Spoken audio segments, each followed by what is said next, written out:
Oil ஊற்றிட்டேன். இங்கே பாருங்கள் சூடாகிடுச்சு. இது கூட நான் என்னென்னா ஜீரகம் போட போகிறேன்.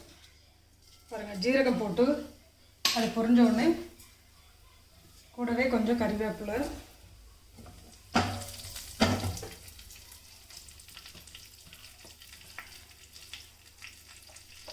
ரெண்டு காஞ்ச மிளகாய், பச்சை மிளகாய். பாருங்கள் பச்சை மிளகாய் நல்லா பொரிஞ்சிடுச்சு. இதில் பாருங்கள் அப்புறம் கார்லிக் குட்டி குட்டியாக கட் பண்ணி வச்சுருக்கேன்.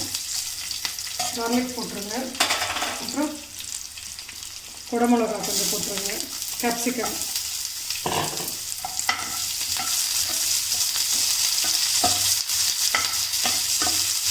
என்ன பண்ணணும்னா இது பாருங்கள் தயிர் இருக்குது இல்லையா, இந்த தயிரில் நான் என்ன பண்ண போகிறேன்னா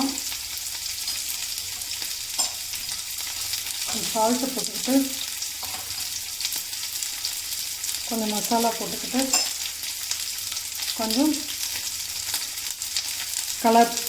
கலருக்காக கொஞ்சம் அந்த கலர் பவுடர் போட்டுக்கிறேன். அதை நல்லா மிக்ஸ் பண்ணிக்கோங்க.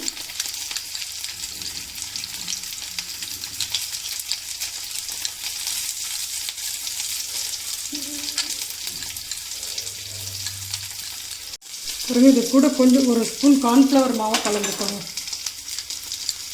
பாருங்கள் தயிர், கார்ன்ஃப்ளவர் மாவு, கொஞ்சம் சால்ட்டு, கலருக்காக அந்த ஆரஞ்சு கலர் மிக்ஸ் பண்ணியிருக்கேன்.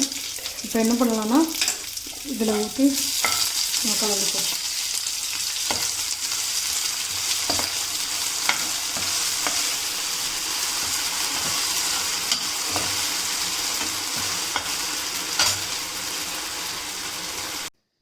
பன்னீர் 65 செய்கிற வீடியோ வந்து நான் ஆல்ரெடி போட்டிருக்கேன். அது எப்படி பண்ணுறதுன்னு நீங்கள் போய் செக் பண்ணிக்கோங்க, டிஸ்கிரிப்ஷனில் இருக்குது. ஒரு 2 மினிட்ஸ் கழித்து இதில் என்ன பண்ணிடுவோம், இந்த பன்னீர் பொரிச்சு எடுத்த பன்னீர் க்யூப்ஸு இதில் மிக்ஸ் பண்ணிடுவோம். லைட்டாக சில்லி சாஸ் பண்ணி மிக்ஸ் பண்ணிக்கோங்க. பாருங்கள் மஞ்சூரியன் ரெடி ஆகிடுச்சு. நம்ம ஸ்டவ் ஆஃப் பண்ணிவிட்டு கார்னிஷ்காக இதுக்கு மேலே கொத்தமல்லி தூவி விட்டுடலாம்.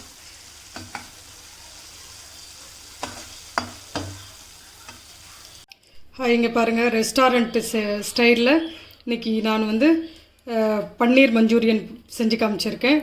இந்த பன்னீர் மஞ்சூரியன் நீங்கள் செஞ்சு சாப்பிட்டு பார்த்துட்டு பிடிச்சிருந்தா ஷேர் பண்ணுங்கள், லைக் பண்ணுங்கள், கமெண்ட் பண்ணுங்கள், கடைசியாக சப்ஸ்கிரைப் பண்ணுங்கள்.